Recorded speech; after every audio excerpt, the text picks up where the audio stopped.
나누도록 하겠습니다. 저희가 사복음서를 통해서 예수님의 일생을 읽기 시작했는데요. 예수님의 생애를 본격적으로 다루기 전에 세례 요한의 출생 이야기를 좀 잠깐 함께 보려고 합니다. 세례 요한은 예수님 태어나시기 6개월 전에 먼저 태어나서 예수님께서 본격적으로 사역을 시작하실 때에 그 앞서 그 예수님의 길을 예비했던 자입니다. 그래서 세례 요한의 이야기로 먼저 이제 좀 이야기를 같이 시작해 보려고 하는데요. 세례 요한이란 인물의 중요성은 그가 마지막 선지자라는 위치에 있는 것도 굉장히 중요합니다. 구약 시대 때부터 선지자들이 와서 하나님의 뜻을 전하고 하나님의 마음을 전했죠. 그리고 이스라엘 백성들을 하나님께로 돌이키는 일들을 선지자들이 감당했습니다. 그런데 이제 예수님 오시기 직전, 예수님께서 이 땅에 오셨을 때에도 마지막으로 사역했던 선지자가 바로 이 세례 요한이죠. 그래서 마지막 선지자로서의 의미도 굉장히 크고요. 또 하나는 메시아로서 오시는 예수님의 길을 준비하는 자로서도 굉장히 큰 의미를 가진 인물이 세례 요한이었습니다. 저희는 이제 성경을 읽으면 구약 성경을 다 읽고 신약 성경으로 넘어가게 되잖아요. 그러면 사실 종이 한 장 차이죠. 저희로서는. 근데 이제 이 성경을요, 구약 성경을 다 읽고 신약 성경으로 넘어오게 되면 저희는 종이 한 장 차이지만 그 사이에는 시간이 400년이라는 세월이 지나가 버립니다. 저희가 이렇게 표기가 되어 있는데 구약의 마지막 말라기서를 보고 신약의 마태복음으로 넘어가면 종이 한 장 넘어갔을 뿐인데 시간은 400년이나 지나가거든요. 그래서 저희가 그 시간의 공백을 조금 오늘은 좀 짧은 시간이 많이 저희가 드릴 수는 없지만 짧은 시간이지만 어떤 역사가 도대체 있었는가, 어떤 상황 속에서 예수님이 오시는 건가를 조금 함께 좀 나누려고 합니다. 약간 공부 아닌 공부가 되겠지만 이렇게 배경을 알아야 신약 성경을 볼 때 이런 분위기였구나, 이런 상황이었구나를 저희가 알 수 있겠죠. 하나님께서 선택하신 이스라엘 백성이 철저하게 망합니다. 그래서 이 지도 보시면 남유다와 북이스라엘이 먼저 아수르의 망에서 포로로 끌려가게 되고요. 그리고 후에 유다가 버티다가 유다도 결국은 망해서 끌려가게 바벨론으로 끌려가게 됩니다. 그래서 이스라엘의 이 구약 성경의 중후반부부터는 이스라엘이 그냥 곤두박질 치는 이야기, 역사가 곤두박질 치는 이야기로 진행되고 결국엔 망해서 북이스라엘도 망해서 포로로 끌려가고 남유다도 망해서 포로로 끌려가는 비극적인 역사를 저희가 구약 성경에서 보게 됩니다. 그런데 하나님께서는 그들을 버리신 게 아니었습니다. 이스라엘 백성들이 하도 도덕적으로 윤리적으로 타락했을 뿐만 아니라 우상 숭배로 완전히 타락했기 때문에 이스라엘을 깨끗게 하시길 원하는 하나님의 뜻이 있었죠. 그래서 한 70년에 포로 생활을 마치고 이스라엘 백성들을 다시 이스라엘 땅으로 돌아갈 수 있도록 하나님께서 은혜 가운데 역사하십니다. 근데 이스라엘이 자기 고향으로 이렇게 돌아왔다고 해서 그 이스라엘이 해방되었다거나 독립했다는 얘기는 아닙니다. 그 상태로 여전히 그 강대국의 피지배국 포로나 뭐 이런 상태로 돌아오게 됐다라는 거죠. 그 일 자체만으로도 큰 은혜였죠. 자기 고향 땅으로 돌아온다는 게요. 그렇게 돌아와서 영적으로도 그럼 다 회복이 되었을까 하면 현실에 이제 어려움들이 너무 많았어요. 그 현실의 고통 속에서 다시 이렇게 일어서지 못하고 결국엔 주저앉는 모습을 보게 됩니다. 그게 이제 구약 성경 마지막 내용이라고 보시면 됩니다. 그들은 결국 하나님을 의지하고 사랑하는 어떤 그런 일에서 멀어지게 되고 하나님의 마음을 아프게 하고 급기야 400년이란 하나님의 침묵의 시간이 이제 도래하는 그런 역사를 살게 되는 것입니다. 저희가 이제 이 신약 성경을 처음 펴서 읽어보면 저희는 신약 성경 읽으면 처음에 초반부에 예수님 탄생 이야기가 막 나온단 말이에요. 그러니까 저희는 사실 신약 성경 읽기 시작하면 처음부터 좋아요. 예수님 나타나시니까. 근데 저희는 그렇지만 이 시대, 신약 시대, 정말 예수님이 오시는 그 시대 사람들은 400년이나 지난 시간이에요. 400년. 도대체 그 400년 동안 무슨 일들이 있었는가? 하나님께서는 400년 동안 침묵하셨어요. 이스라엘에게. 그 400년 동안 침묵하신 그 상황 속에서 이스라엘 백성들은 어떤 역사를 겪었는지를 아주 짧은 시간, 아주 초스피드로 진행할 테니까 그 흐름만이라도 느낌을 이렇게 이해하시면 좋을 것 같아요. 먼저는 아까 말씀드렸던 것처럼 아수르 제국이 북이스라엘을 아수르 여기 이스라엘은 여기입니다. 여기 작죠. 이스라엘이 이렇게 그만큼 아수르 제국이 컸죠. 아프리카 있고 여기 유럽 이제 지중해 지역이고 아라비아 이쪽입니다. 아수르 제국이 이 북이스라엘을 완전히 삼키고 북이스라엘을 점령하죠. 그런데 그 뒤를 이어서 바벨론이 아수르를 삼켜버립니다. 이스라엘은 처음엔 아수르의 두 번째는 바벨론의 통치 아래 있게 되고 바벨론 제국이 굉장히 크죠. 이스라엘은 요만하죠. 여기 이게 이 지도는 그나마 좀 이렇게 큰데 아수르보다 바벨론이 훨씬 더 크다고 느껴지시죠? 이스라엘은 이렇게 작습니다. 이렇게 큰 바벨론 제국이 되고 저희가 아는 내용은 이 바벨론이 무너지는 그 바벨론도 결국 무너지거든요. 바벨론은 페르시아한테 이제 무너지게 되는데 그 기점에 있었던 사람이 구약의 다니엘이죠. 다니엘이 이제 바벨론의 궁정에 있을 때 페르시아가 바벨론을 함락시키고 그 이제 페르시아 왕이 등극하는 장면을 보게 되는데 페르시아는 더 커집니다. 그렇죠? 보시면 이스라엘이 이렇게 점밖에 안 됩니다. 방금 전에 바벨론이 이 정도였다면 바벨론이 이 정도밖에 안 되는 거죠. 페르시아는 정말 큰 제국을 이루게 됩니다. 페르시아도 뭐 영원한 제국은 없죠. 페르시아가 이렇게 크게 통치를 하고 그 페르시아 통치 아래서도 이제 구약 역사서들이 뭐 이야기들이 나오기는 하는데요. 그렇게 있다가 이때도 마찬가지로 이스라엘 백성들은 여전히 이 땅에 이제 피지배국으로서 고통 속에 살아가고 있는데요. 이 뒤를 이어서 유명한 인물이 한 명 이제 역사 속에 등장하죠. 알렉산더 대왕이라는 사람이 등장합니다. 알렉산더 대왕은 그리스 헬라 시대를 열었고 그가 통치한 땅이 이렇게나 큽니다. 이제 점점 작아지죠. 이스라엘은 여기 점에 불과합니다. 제가 거의 이렇게 그리스 제국이 뭐 이렇게 어마어마하게 큰 그리스 헬라 문화를 엽니다. 근데 알렉산더 대왕은 굉장히 젊었거든요. 20대에 이 대왕이 되면서 정복 전쟁을 10년 동안 하는데 10년 동안 이렇게나 크게 이렇게 큰 제국을 이룹니다. 그런데 이 알렉산더 대왕은 30대 초반에 허무하게 죽어요. 전쟁을 돌아오지도 못하고 죽게 되니까 차라리 이스라엘 입장에서는 알렉산더 대왕이 이렇게 큰 제국을 통치할 때가 차라리 나았어요. 왜냐하면 이 큰 통치 아래에 그냥 피지배국으로 그냥 여전히 있었으니까요. 문제는 뭐냐면 알렉산더 대왕이 죽으니까 이 큰 나라가 유지가 안 되는 거예요, 제국이. 그래서 분할 통치를 하기 시작하는데 그 알렉산더에게 있었던 4명의 장군이 각자 왕처럼 분할 통치를 하기 시작하는데 이렇게 이제 쪼개진 겁니다. 이렇게 이 그림 그대로를 기억하시면 됩니다.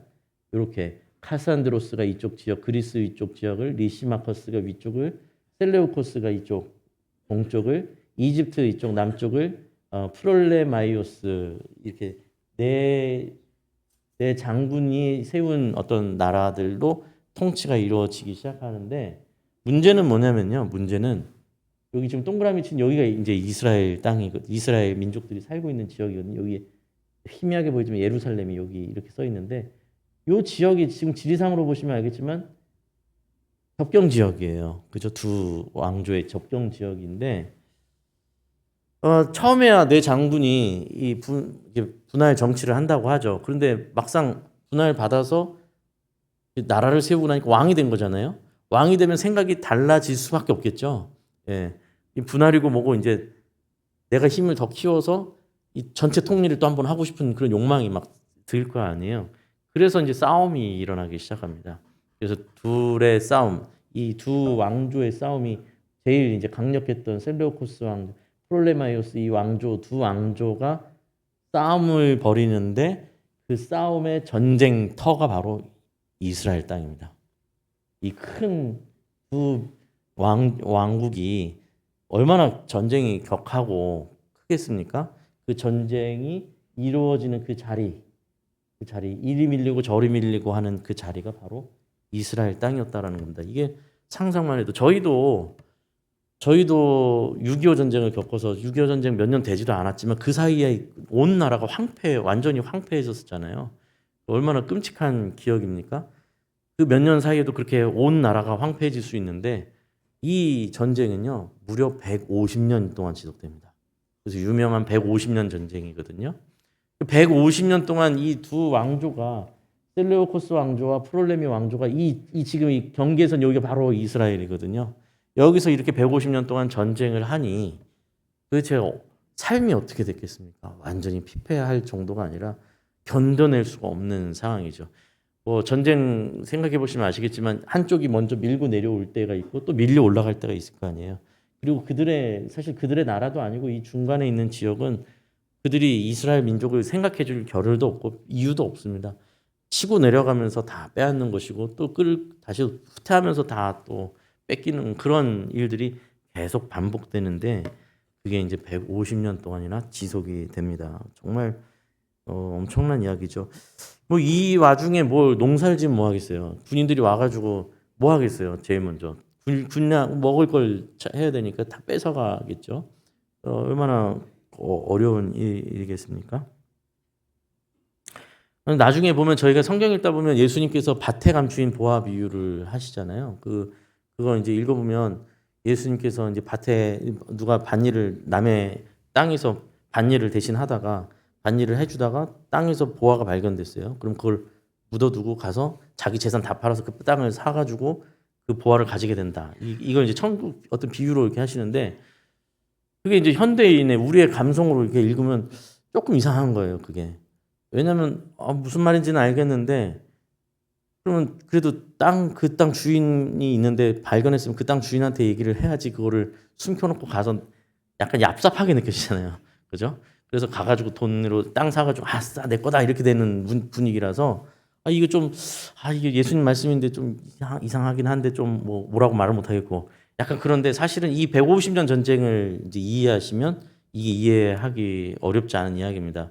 무슨 말씀이냐면 아까 말씀드렸던 것처럼 이 지역 자체가 이스라엘 지역 자체가 올라가고 내려오고 예전에 우리나라 휴전선 38선이라고 그랬던 휴전선 위치랑 별로 다를 게 없는 거죠. 치자면요. 그러니까 사람들이 이리 밀리고 저리 밀리고 이리 피난 가고 저리 피난 가고가 일상이 됐던 거예요. 그러다 보니 재산을 다 등에 지고 왔다 갔다 할 수가 없잖아요. 그 사람들이 자기 재산을 크게 밀고 내려올 때 땅 속에 그냥 묻어버리는 경우가 있는 거예요. 숨겨놓는 거죠. 숨겨놓고 나중에 다시 복귀되면 그때 이제 그걸 다시 찾으려고 했던 거죠. 근데 문제는 마찬가지 또 하나 문제는 뭐냐면 전쟁이라는 게 그렇게 숨겨놨지만 그런 사람들이 부지기수로 죽을 거 아니에요. 그러니까 주인 없는 혹은 주인을 찾기 힘든 보물들이 땅속에 묻혀 있는 거예요. 그리고 그게 이제 발견됐을 때는 갑자기 이제 내가 그 주인이다 막 나타나는 사람들도 있겠죠. 그거 내가 숨겨놓은 거야 그러니까 막 분쟁이 엄청나게 많았던 거예요. 이 보물이 발견되면 이건 내 거다, 이건 내 거다, 증명해야 되고 내 땅에서 발견됐다. 이거 원래도 내 땅이었다. 온갖 그런 일들이 있었을 거 아니에요. 그래서 이제 법적으로 그 당시에 어떤 법으로 제정이 됐냐면 그 땅을 파다가 땅 속에서 나오는 보물은 발견한 사람 걸로 그렇게 법적으로 보호를 한 거예요. 그냥 이거 너무 복잡해지니까 땅을 파다가 발견한 보물은 발견한 사람 몫으로 인정해 준다. 이게 이제 법적으로 인정이 됐어요. 그래서 오히려 예수님께서 말씀해 주신 그 비유 안에 있는 그 사람은 비도덕적이고 양심 없는 사람이 아니라 오히려 더한 사람이죠. 오히려 그것을 발견한 대로 그냥 가져가는 게 아니라 다시 묻어놓고 가서 그 땅을 아예 다 사버리겠다라는 거죠. 사서 안전하게 그것을 내가 가져간다. 그런 얘기지 이상하네 이런 얘기는 아닙니다. 아무튼 이 150년 전쟁을 좀 이해를 하시면 이런 내용들도 조금 이해하기가 수월하시겠죠. 다시 이제 역사 이야기로 돌아오겠습니다. 이런 전쟁 속에서 이런 역사 속에서 농사 짓는 것조차도 너무 힘들죠. 농사 지으면 족족 지으면 와서 다 수탈해가고 뺏어가니 얼마나 힘들겠습니까? 식량 문제만 있는 게 아니겠죠. 여러분 전쟁이라는 게 얼마나 끔찍합니까? 전쟁 굉장히 거칠고 그리고 전쟁이라는 게 끔찍한데 내려오면 이 식량만 뺏기는 게 아니라 여성들도 안전하게 보호가 되지가 않죠. 남자들이 와서 그러니까 굉장히 이 온갖 수치와 고통 속에서 150년 전쟁을 겪습니다. 진짜 너무너무 고생을 하는 거죠. 정말 이제 죽을 고생을 하는데 자신들이 사실은 하나님을 불편해했잖아요. 하나님의 통치가 너무 부담스럽다. 이제 그게 구약 마지막의 모습인데요. 하나님의 통치가 너무 버겁다. 하나님을 섬기는 일이 너무 부담된다. 하나님의 통치가 그래서 우린 좀 벗어나고 싶다. 이제 이게 이스라엘 백성인데 이 역사는 마치 그렇게 하나님의 통치를 거부한 사람은 도대체 어떤 역사를 살게 됐느냐를 마치 보여주듯이 정말 좀 비참한 역사를 살게 됩니다. 하나님께서 하나님의 이 손을 하나님께서 하나님의 백성을 보호하는 그 손을 거두시면 도대체 어떤 역사를 우리가 살겠습니까? 그런 역사를 보여주는 것을 보게 됩니다. 이 150년이라는 끔찍한 전쟁을 겪었을 때 이 두 큰 왕조도 결국은 힘이 다 빠지죠. 이 전쟁이 보통 에너지가 들어가는 게 아니잖아요. 150년씩이나 이제 전쟁을 하고 나니까 둘 다 힘이 쭉 빠질 때 그때 서쪽에서 이제 신흥 세력이 이제 크게 생겨나서 커집니다. 그게 바로 로마 제국이죠. 신생 제국이 생겨서 이 서쪽에 아까 저희가 본 지도는 이쪽 이렇게 돼 있는 지도고 이제 서쪽에서부터 로마에서부터 세력이 커져서 밀고 들어오고 이렇게 충돌을 하면서 전쟁도 하고 그러다가 로마 제국이 이쪽을 다 통치하게 된 최종적으로 이렇게까지 크게 로마 제국이 크게 커져 가는 것을 더 커지죠. 근데 이렇게 되는 상황이 됩니다. 힘이 이미 다 빠진 상태였기 때문에 로마가 서쪽에서 밀고 오는데 그것을 어떻게 막을 방법이 별로 없었어요. 그 아까 전에 그 로마 이 셀리우쿠스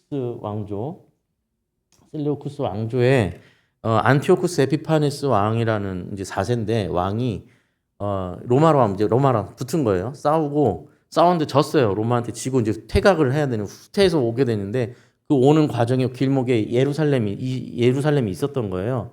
이 안티오쿠스 에피파네스 왕이 굉장히 포악하고 악한 사람인데 자기가 이제 전쟁에서 진 것에 대한 분노를 분풀이를 예루살렘에다 다 쏟아붓습니다. 그래서 예루살렘 성에 있는 사람들을 다 전멸시키려고 하고 그 성전에 있었던 금을 다 가져가고 또 이제 일부러 그렇게 하는 거죠. 일부러 이제 모욕을 하는 건데 하나님의 성전 안에다 제우스 신상을 일부러 안에다 세워놓고 제사를 드리게 하는데 또 구약 제사는 이 되새김질하지 않는 짐승을 이제 부정하게 여기기 때문에 돼지는 제물에 바치지 않거든요. 근데 일부러 돼지를 그 앞에서 잡아서 돼지 피를 뿌리고 제사를 드리도록 하는 거예요. 일부러 그렇게 유대인들의 이런 어떤 정체성을 다 우리도 그랬잖아요. 우리도 일제강점기 때 언어 다 못 쓰게 하고 그렇죠. 그런 똑같은 겁니다. 이렇게 해서 유대인들을 완전히 누르는데 그 이제 정점에 이르렀을 때 이렇게 성전 안에서 하나님 여호와 신앙을 완전히 이렇게 막 돼지를 잡고 거기서 피를 뿌리고 거기서 뭐 끔찍한 일들을 저지르는데 그때 이것을 견디지 못한 의분에 찬 마타디아스라는 제사장이 그와 그의 가족 제사장 일가가 의분을 가지고 일어나서 그것을 맞대응하기 시작합니다.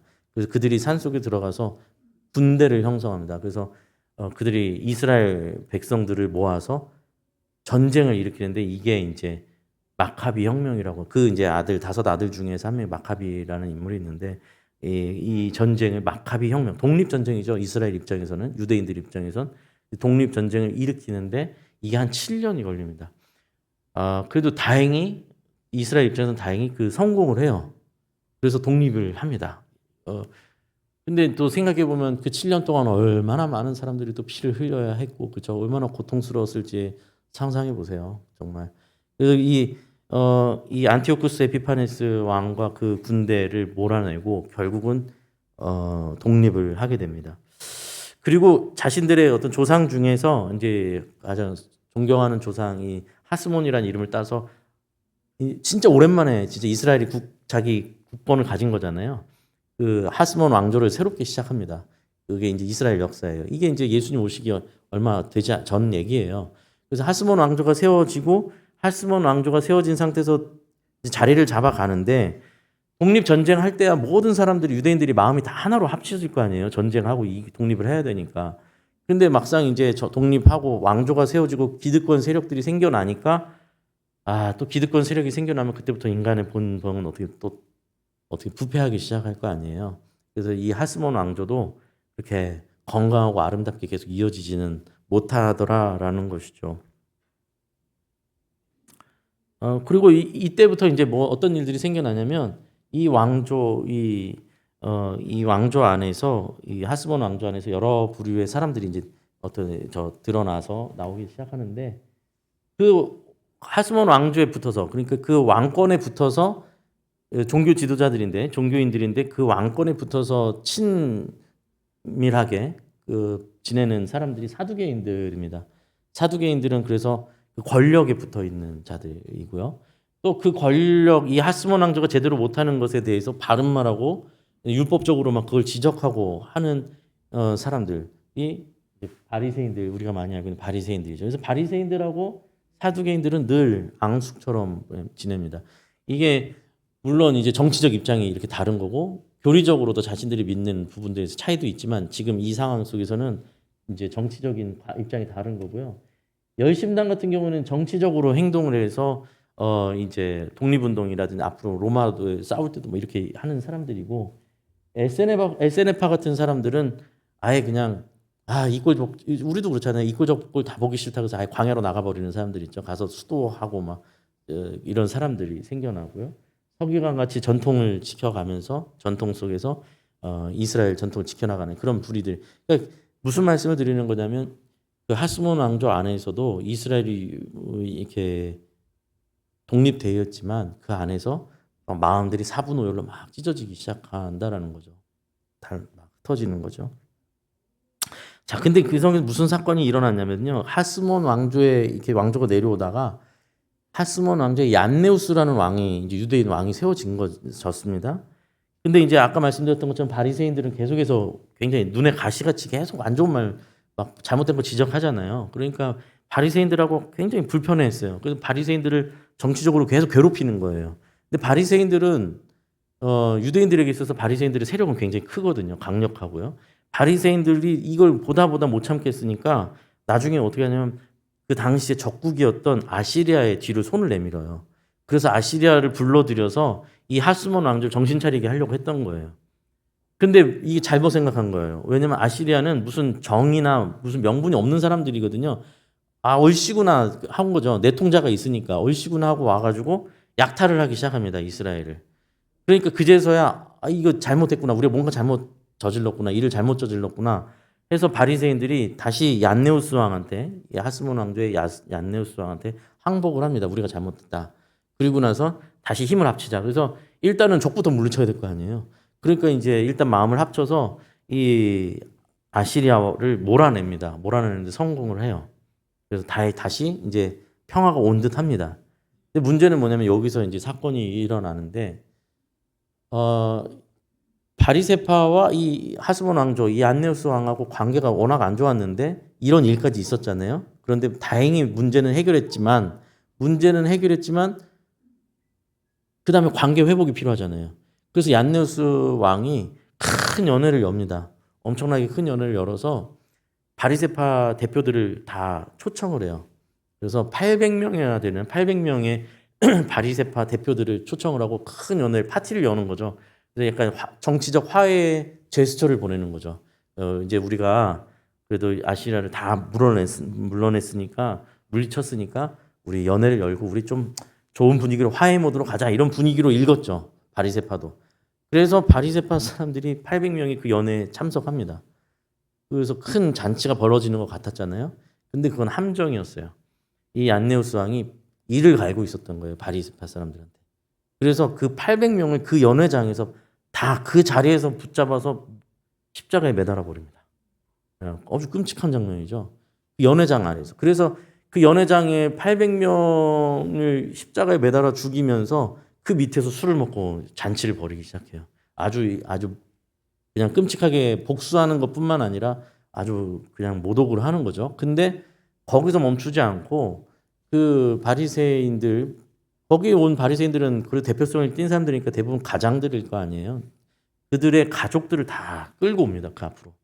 그리고는 그 자신들의 가장이 거기에 매달려 죽고 있는 그 자리 앞에서 그들을 보는 앞에서 아직 죽지 않고 이 십자가에 매달려 죽고 있겠죠. 또 그 상황 자체가 굉장히 끔찍한 상황인데 그들이 보는 앞에서 또 그들이 가장이 이렇게 죽는 그 자리 앞에서 보는 앞에서 혀를 다 잘라버립니다. 가족들의. 이 실제 역사예요. 그러니까 굉장히 끔찍한 역사죠. 이게 이제 하스몬 왕조에서 일어난 일입니다. 이게 불과 예수님 오시기 얼마 되기 전에 있었던 역사들이에요. 그러니 너무 끔찍한 역사를 이스라엘이 이제 지나오게 된 거죠. 이후에는 이 하스몬 왕조도 결국엔 자기 형제들 간의 권력 다툼과 뭐 이런 갈등들 뻔하죠. 희미해집니다. 막 흔들리기 시작하고 하스몬 왕조에 있는 한 여인, 그 왕조 안에 그 일가의 한 여인과 이 유대인도 아닌 에돔 출신인 헤롯이라는 사람이 결혼을 합니다. 그래서 자기가 이 하스몬 왕조와 결혼했기 때문에 자기도 왕가라는 어떤 명분을 가지고는 뒤로는 로마와 손을 잡고 로마를 불러들여서 로마가 하스몬 왕조를 무너뜨리고 로마의 또 지배 아래로 들어가게 됩니다. 그러니까 하스몬 왕조도 결국 그렇게 패망하게 되는 거죠. 그냥 사라지게 되고. 그리고 그 에돔 출신 유대인이었던 헤롯 왕이 저희가 알고 있는 예수님 탄생하셨다는 소식에 그 유대인들의 어린 아기들을 다 죽였던 그 헤롯 대왕이 바로 그 헤롯입니다. 여기까지가 이제 400년이에요. 그죠? 짧은 시간에 400년을 쫓아왔습니다. 결국은 망할 대로 망한 이스라엘입니다. 헬라 문화로 이름도 개명시키고요. 정체성도 다 사라져가던 그런 때가 되어버렸습니다. 지칠 대로 지친. 그리고 사실 이스라엘 입장에선 이거 뭐 끝난 거 아닌가. 여기서 무슨 소망이 있는가. 결국 그렇게 힘들게 마카비 혁명까지 일으켜서 결국 힘들게 주권을 찾았다고 생각했는데 그 하스몬 왕조도 이렇게 허망하게 끝나버리는 상황들. 그리고 동족 간의 비참한 이 죽음들. 이걸 고스란히 겪은 거예요. 이 세월 속에서. 정말 저희가 성경 이게 마태복음으로 넘기는 건 간단한 얘기인데 이들은 이 400년 동안 정말 끔찍하고 비참한 역사를 유대인들은 살았어야 하는 거죠. 그러니 그들은 당연히 다윗의 자손 메시아는 도대체 언제 오는 겁니까? 오시기는 오는 겁니까? 우리는 여기서 끝난 거 아닙니까? 여기서 무슨 소망이 있습니까? 이게 도대체 여기서 무슨 답이 나옵니까? 이젠 끝난 거 아닙니까? 라는 탄식이 나올 수밖에 없고 하나님 우리를 불쌍히 여기소서 뭐 애통하는 마음으로 하나님 앞에 기도하는 자들이 있게 된 그 시점에 이제 저희가 오늘 읽은 본문의 상황이 된 것이죠. 그래서 함께 본문으로 다시 가보도록 하겠습니다. 누가복음 1장 5절 말씀 보겠습니다. 자, 1장 5절 말씀 함께 읽어볼까요? 시작. 유대왕 헤롯 때 아비야 반열에 제사장 한 사람이 있었으니 이름은 사가랴요 그의 아내는 야론의 자손이니 이름은 엘리사벳이라. 네, 이 헤롯이 그 이제 헤롯 대왕이죠. 헤롯 왕 때 아비야 반열에 제사장 한 사람이 있었는데 그 이름이 사가랴입니다. 아내 이름은 엘리사벳인데 6절 보면 이 두 사람은 하나님 앞에 의롭다라고 참 이런 시대 속에서요. 그리고 주의 모든 계명과 규례대로 흠이 없이 행하던 사람 부부였습니다. 굉장히 귀하죠.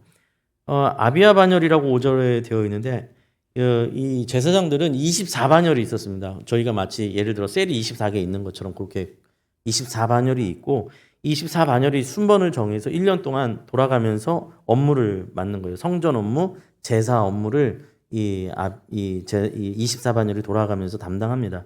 아비야 반열, 여기 나온 아비야 반열은 8번째 반열이거든요. 순서상으로 치면 8번째 반열인데 이 아비야 반열에 속한 제사장 중에 오늘 등장하는 사가랴라는 제사장이 있고 그의 아내가 이제 엘리사벳이다 이런 얘기죠. 근데 이제 8절 보시면 마침 사가랴가 그 반열의 차례대로 하나님 앞에서 제사장이 직무를 행할 때가 온 겁니다. 그래서 9절에 제사장이 전례를 따라서 제비를 뽑아서 주의 성전에 들어가 분향을 하게 됩니다. 그러니까 제사장이니까 이제 자기가 제사 향을 들고 들어가서 하나님 앞에 분향하면서 기도를 하는 것이죠. 그때 10절에 모든 백성들은 그 분향하는 시간에 밖에서 이제 성전 밖에서 같이 기도하더니라고 되어 있죠. 같이 기도합니다. 이 제사장인 사가랴는 대표로 하나님 앞에 간구하며 기도하고 밖에 있던 성도들은 이제 밖에서 백성들이 같이 기도하는 장면입니다. 도대체 뭘 기도했을까요, 여러분? 이 절망의 시대, 이 소망이 보이지 않던 시대에 도대체 우리라면 어떤 기도를 했을까요? 이 150년 전쟁과 온갖 고통과 고난 속에서 하나님의 백성이 완전 만신창이가 되어 있는 이 상황 속에서 이걸 또 해결해 보겠다고 이 문제에 대해서 다 각자 다른 방식으로 고행과 수행을 하겠다고 광야로 나가버린 SNF파 사람들이 있고 자기 민족 안에 그렇죠? 또 정치에 기대서 정치와 붙어서 맞붙어서 정치적으로 변질된 사두개파 사람들도 있고 율법주의로 종교 지도자들이 된 바리새파주의자들도 있고 극단적으로 반로마파로 돼서 막 칼을 가지고 다녀요. 이 사람들 칼을 차고 다니는 열심당파 사람들이 이렇게 막 사분오열로 찢어져 있는 이 세상을 보면서 정말 주의 신실한 어떤 백성들은 어떤 기도를 했을까요? 아마도 그 찢어진 마음으로 정말 깨진 마음으로 하나님 앞에 매달리지 않았겠습니까? 신음하면서 하나님 은혜 받기는 우리를 구원할 방법이 없습니다. 하나님 살려주십시오. 이 민족을 우리를 긍휼히 여겨 주십시오. 정말 이렇게 끝나면 안 되지 않습니까? 정말 슬픈 고통 속에서 애타게 부르짖었을 겁니다. 그리고 그 기도를 또 대표하는 이 사가랴 제사장은 그것을 가지고 그 마음을 가지고 당연히 하나님 앞에 기도를 하고 있었겠죠. 그때 주의 사자가 천사가 나타납니다. 11절 보시면 주의 사자가 그에게 나타나 상단 우편에 선지라. 얼마나 놀랬겠어요. 세상에. 그 사가랴가 보고 놀라며 무서워합니다. 그러자 13절에 천사가 말합니다. 13절 말씀 함께 읽어볼까요? 시작. 천사가 그에게 이르되 사가랴여 무서워하지 말라. 너의 간구함이 들린지라. 내 아내 엘리사벳이 네게 아들을 낳아 주리니 그 이름을 요한이라 하라. 네. 그 이름을 요한이라 하라. 너의 간구함이 들렸다. 너의 간구함이라는 건 단순히 사가랴 제사장 한 명의 기도는 아니죠. 당연히 그가 이스라엘 대표로 나와 있기 때문에 이스라엘 백성 밖에서 기도하고 있는 그들의 모든 기도를 지칭하는 것이고요. 너희의 기도를 하나님께서 듣고 있었다. 들었다. 그리고 너에게 아기를 보냈다 하리니 그의 이름을 요한이라고 지어라라고 아예 이름까지도 알려주시는데 요한이란 이름의 뜻은 그가 은혜를 베푸시리라라는 뜻입니다. 이제 하나님께서 은혜를 베푸시겠다라는 거죠. 그들의 간절한 고통과 울부짖음에 하나님께서 이제 하나님의 은혜의 문을 여시겠다 이렇게 약속으로 주시는 말씀이죠. 400년 만에 그죠? 400년 만에 하나님께서 하나님의 침묵을 깨시고 하나님의 일을 하시겠다고 하시는 거죠. 14절 말씀 보시면 너도 기뻐하고 즐거워할 것이요 많은 사람도 그의 태어남을 기뻐할 것이다. 당연하죠. 구원의 이제 하나님께서 구원의 일을 이제 하시겠다라고 하는 거니까요. 15절 16절 보시면 이는 그가 주 앞에서 큰 자가 되며 포도주나 독한 술을 마시지 아니하면 포도주나 독한 술을 보통 마시지 않는 건 나시린으로 보통 태어났을 때 하나님께서 예비한 자로 나왔을 때 보통 이렇게 했었죠. 모태로부터 성령의 충만함을 받아 이스라엘 자손을 곧 주 그들의 하나님께로 많이 돌아오게 하겠습니다. 요한을 통해서 이스라엘 백성들을 하나님께로 돌아오게 하겠다. 이제 그 약속을 주십니다. 그리고 17절 말씀 함께 읽어볼까요? 시작. 그가 또 엘리야의 심령과 능력으로 주 앞에 먼저 와서 아버지의 마음을 자식에게 거스르는 자를 의인의 슬기에 돌아오게 하고 주를 위하여 세운 백성을 준비하리라. 네. 이 말씀 그러니까 요한은 엘리야의 심령과 능력으로 주 앞에 먼저 와서 아버지의 마음을 자식에게로 거스르는 자의 의인의 슬기로 돌아오게 하고 주를 위하여 세운 백성을 이제부터 준비하게 하겠다라고 말씀하시는데 아마 가지고 계신 성경책에도 아마 어떤 성경들은 옆에 각주처럼 달려서 말 4장 6절 이렇게 표현되어 있는 성경들이 있으실 거예요. 이 말라기서를 말하는데요. 한번 가보겠습니다. 말라기 구약 성경 맨 마지막에 있는 말라기 4장으로 한번 가보겠습니다.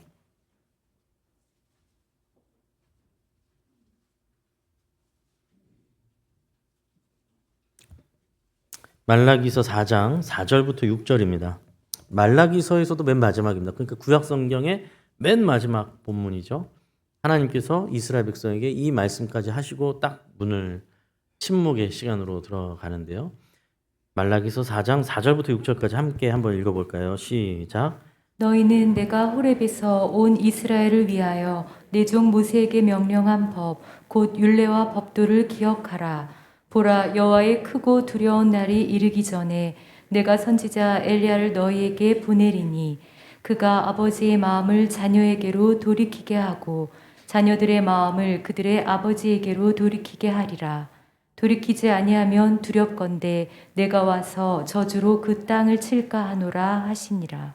라고 약속하시면서 구약에 이제 침묵에 들어가시는 거거든요. 그러니까 이 마지막 말씀 보시면 내가 여호와의 크고 두려운 날, 그러니까 하나님의 심판이 이르기 전에 온 인류를 향한 전체 이 인류의 마지막을 심판이 이르기 전에 선지자 엘리야를 너희에게 보내겠다. 이렇게 약속을 하신단 말이죠. 이 선지자 엘리야는 이미 구약 시대 예전에 죽은 선지자죠. 근데 이 선지자를 다시 살려서 보낸다는 말이 아니고 아까 세례 요한에 대한 주의 사자가 얘기한 얘기 기억나시죠?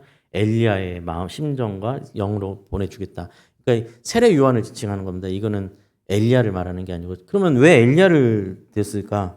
그가 하는 역할이 뭐였냐면 6절에 그리고 아까 나왔던 누가복음에 나왔던 것처럼 아버지의 마음을 자녀에게로 돌이키게 하고 자녀의 마음을 아버지에게로 그러니까 하나님께서 베푸실 일과 이스라엘 백성을 하나님께로 되돌이키게 하는 일들을 그가 하게 할 것이다. 그가 엘리야 선지자로서 갈 것이다. 그러니까 엘리야 선지자의 역할이 그거였다라는 걸 저희가 알게 되는데 저희가 이제 기억하고 있는 엘리야 선지자에 대한 가장 유명한 사건 중에 하나가 그거잖아요. 갈멜산 전투. 갈멜산 꼭대기에다가 그 제단을 쌓고 거기다 물을 완전히 흠뻑 적게 붓고 붓는 정도가 아니라 옆에 또랑까지 파가지고 물을 거기다 채워요. 그래서 이게 자연 발화는 절대 일어날 수 없게. 그리고 꼭대기에 놓고 거기에 이 갈멜산 꼭대기에서 아합 왕 때죠. 그때가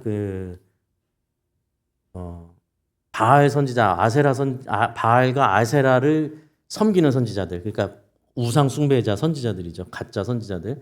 그 바알과 아세라를 섬기는 제사장들 850명과 어마어마한 숫자죠. 850명과 엘리야 단 한 사람이 맞붙어 싸우게 된단 말이죠.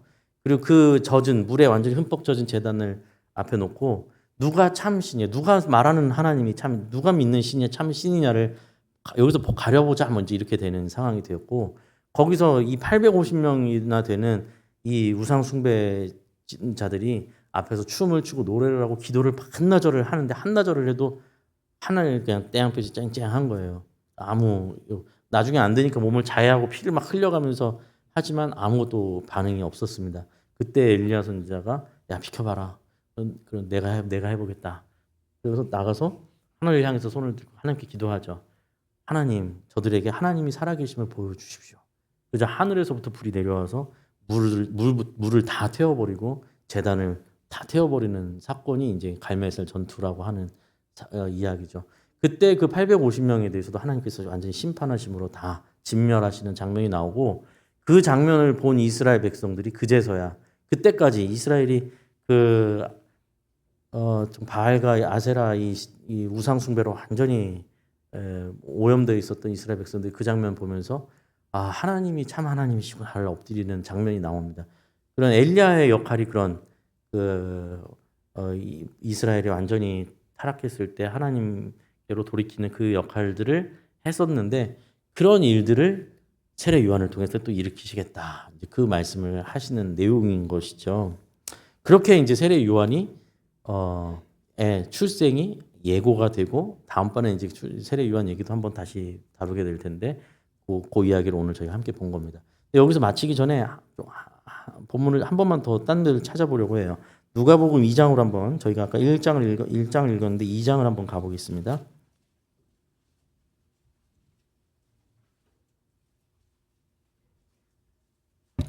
누가복음 2장 21절. 누가복음 2장 21절. 신약성경 제가 가진 성경은 89쪽입니다. 21절 보시면 할례할 8일이 되매 그 이름을 예수라 하니 곧 잉태하기 전에 천사가 일컬음 바라라 해서 예수님이 태어나시고 8일이 돼서 할례할 때가 된 거예요. 네, 유대인들은 이제 태어나면 할례를 8일째 되면 할례를 행한단 말이죠. 할례를 하려고 아기 예수님을 데리고 부모가 예루살렘에 이제 찾아온 사건이 이제 21장 이후에 있는 사건입니다. 이때 21장에 나오는 사건을 보면 그들이 이제 아기 예수를 데리고 제물을 이제 가지고 와서 예루살렘에 도착하는데 25절 보시면 예루살렘에 시므온이라는 사람이 있으니 이 사람은 의롭고 경건하여 이스라엘의 위로를 기다리는 자라. 성령이 그 위에 계시더라. 또 훌륭한 인물이 하나 등장합니다. 그리고 그가 26절 보면 주의 그리스도를 보기 전에는, 주의 그리스도는 메시아라는 뜻이라고 말씀드렸죠. 메시아를 보기 전에는 죽지 아니랴 하나는 성령의 지시를 받았더니 그는 메시아를 기다리고 있었습니다. 그는 메시아를 기다리고 있었어요. 그리고 27절 보면 성령의 감동으로 성전에 들어가며 마침 부모가 율법의 관례대로 행하고자 하여 그 아기 예수를 데리고 오는지라. 그리고 시므온이 아기를 안고 하나님을 찬송합니다. 그래서 이 장면을 보면 시므온은 제사장이었을 거라고 판단됩니다. 그가 지금 하고 있는 일은 제사장이 하는 일이거든요. 아기 예수를 받아서 하나님 앞에 찬성을 드리고 있어요. 근데 이 시므온은 이제 전해져 내려오는 이야기들을 통해서는 이 시므온이라는 인물 자체가 저희가 알고 있는 사도 바울의 스승 가말리엘의 아버지라고 이제 전해져 내려옵니다. 훌륭한 인물이었던 거죠. 그가 아기 예수를 안고 찬송을 하며 기도를 하는데 29절부터 32절까지입니다. 함께 한번 읽어볼까요? 29절부터 32절 시작. 주제여 이제는 말씀하신 대로 종을 평안히 놓아 주시는도다. 내 눈이 주의 구원을 보았사오니 이는 만민 앞에 예비하신 것이요 이방을 비추는 빛이요 주의 백성 이스라엘의 영광이니이다 하니. 네, 그가 예수님을 이제 알아본 거죠. 그가 뭐라고 감탄하고 감사하며 기도를 하고 찬송을 합니까? 주제요. 주제는 세상의 주자, 창조주자, 이 모든 것을 주관하시는 분이시여. 하나님을 기도하는 거죠. 하나님을 향한 거죠. 이제는 말씀하신 대로 자기 종을 평안히 놓아주시는 거예요. 내가 이제 드디어 평안히 쉴 수 있게 되었구나 하면서 찬양하는 거죠. 얼마나 애타게 기다렸겠습니까? 그 나이가 이제 노인이 될 때까지 하나님께 간구하면서 기도해. 내 눈이 주의 구원을 보았사오니 이는 만민 앞에 예비하신 것이요 이방을 비추는 빛이요 주의 백성 이스라엘의 영광입니다 하면서 찬양을 하는 장면이 나옵니다. 그리고 여기에 또 한 명의 인물이 나타나요. 보면 36절 보면요. 그때 그곳에 아셀 지파 바누엘의 딸 안나라 하는 선지자가 있어 나이가 매우 많았다고 되어 있죠. 그가 결혼한 후 7대 동안 남편과 함께 살다가 과부가 되고 84세가 되었다라고 되어 있습니다. 요거는 이제 이때가 84세라는 말로 해석하기도 하는데 보통은요. 그게 아니라 과부가 되고 84년이 흘렀다는 표현으로 보거든요. 그러니까 나이가 매우 많다고 표현하고 있는 건데 그렇게 치면요. 거의 100세는 거뜬히 된 분이에요. 그 안나라는 할머니 선지자죠. 이 사람이 37절 보니까 성전을 떠나지 아니하고 주야로 금식하며 기도함으로 섬깁니다. 그가 성전을 떠나지 않고 늘 성전 곁에서 계속 기도하고 있어요. 뭘 기도하고 있었을까요? 근데 마침 그곳에 예수님께서 오셨는데 그곳에 또 나타납니다. 그리고 그가 뭘 말하냐면 그가 38절 보니까 마침 이때에 나와서 하나님께 감사하고 예루살렘의 속량을 바라는 모든 사람에게 그에 대하여 말하니라. 이제 무슨 내용인지 알겠죠. 안나가 이 안나 선지자 정말 안나 여선지자가 여호와의 구원을 기다리고 또 기다리고 있었던 겁니다. 그것을 밤낮으로 금식을 하며 기도하며 성전을 떠나지 않고 기다리다가 아기 예수를 보고 하나님께서 이제 하나님의 역사를 이루시는 것을 깨닫고 그것을 감사하며 그것을 기다리는 자들에게 이 이야기를 전했다라고 표현하고 있죠. 저희는 오늘 이제 이 예수님의 탄생 이야기를 본격적으로 다루면서 그 앞에 일어난 세례 요한이라는 인물과 그 앞에 이제 이스라엘의 400년이라는 역사를 아주 짧게 같이 봤는데요. 엄청난 큰 제국들이 일어났다 사라지고 또 일어났다 사라집니다. 영원할 것 같았던 제국들이 일어났지만 또 번영했지만 다 사라져갔습니다. 다 침몰에 사라졌습니다. 역사는 물론 그들을 중심으로 이야기를 하죠. 알렉산더 대왕, 고레스, 퀴리소스, 온갖 헤롯 대왕 이런 사람들 중심으로 이야기를 당연히 기억할 겁니다. 그런데 오늘 말씀을 보십시오. 우리 누가 이 당시에 누가 사가랴를 알겠으며 누가 시므온을 알겠으며 누가 그 성전에서 정말 사실 이렇게 표현하면 좀 꼬부랑 할머니인 거 아니에요? 안나 선지자를 누가 주목하겠습니까? 그러나 이 어지러운 세상 속에 이 고통의 세월 시대와 어려움을 지나 모두 마음이 사분오열되어 있는 이 희망이란 소망이란 품을 수도 없다고 생각되는 그 시대 가운데 이 사가랴와 시므온과 안나와 같이 신실한 하나님의 백성들이 그 자리를 지키고 있더라라는 겁니다. 저는 참 너무 놀라운 일인 것 같아요. 그리고 하나님의 신실하심을 구하면서 기대하고 기다리고 있습니다. 그들은 하나님께 계속해서 기도하고 있었습니다. 하나님께서 이 이스라엘을 회복시켜 주시고 하나님의 신실한 약속을 이루어 주시길 기다리고 있었고 기도하고 있었습니다. 오늘날 이 시대는 또 얼마나 절망적입니까? 이 시대는 별반 다르지 않다고 생각될 정도로 우리 조국 이 한국 기독교는 또 얼마나 많이 휘청이고 있으며 얼마나 저희가 스스로 느끼기에도 얼마나 큰 부족함을 느끼고 얼마나 고통스러운 시간들을 저희가 보내가고 있습니까? 심지어는 그걸 고통이라고 느끼지도 못하고 있는 안타까운 시절도 보내고 있습니다. 그러나 여러분 이런 인물들은 하나님께서 늘 세우고 계시다라고 저는 믿습니다. 하나님의 백성, 하나님의 신실하심을 믿고 끝까지 의지하는 소망을 놓지 않고 있는 하나님의 백성들. 저희 교회가 뭐 화려해질 이유는 하나도 없습니다. 그렇죠. 저희 교회가 뭘 화려해져야 될 이유가 하나도 없습니다. 유명해져야 될 이유도 하나도 없습니다. 저희 교회가 가야 할 길은 이렇게 남은 자들이 되어가는 것입니다. 정말로 하나님을 신실하게 믿는 자들, 끝까지 하나님을 의지하는 자들, 자기 욕망과 자기 생각과 자기의 즐거움을 위하여 신앙생활을 하는 것이 아니라 정말 하나님의 뜻이 이루어지기를 소망하고 기도하며 어두워져가는 세상 속에 소망이 없어져가는 세상 속에 끝까지 주를 붙들고 기다리고 살아가는 자들, 자기 자리를 지키는 사람들, 그들을 하나님께서 귀히 여겨 주실 겁니다. 역사는 이들을 전혀 주목하지 않지만 오늘 말씀을 보니까 하나님은 이들을 향해서 하나님의 구원의 역사를 보여주시고 계시잖아요. 그죠? 시므온이 예수님을 아기 예수님을 두고 얼마나 감격했겠습니까? 안나는 또 어떻겠습니까? 사가랴는 어떻겠습니까? 저희가 그 자리에 있기를 소원합니다.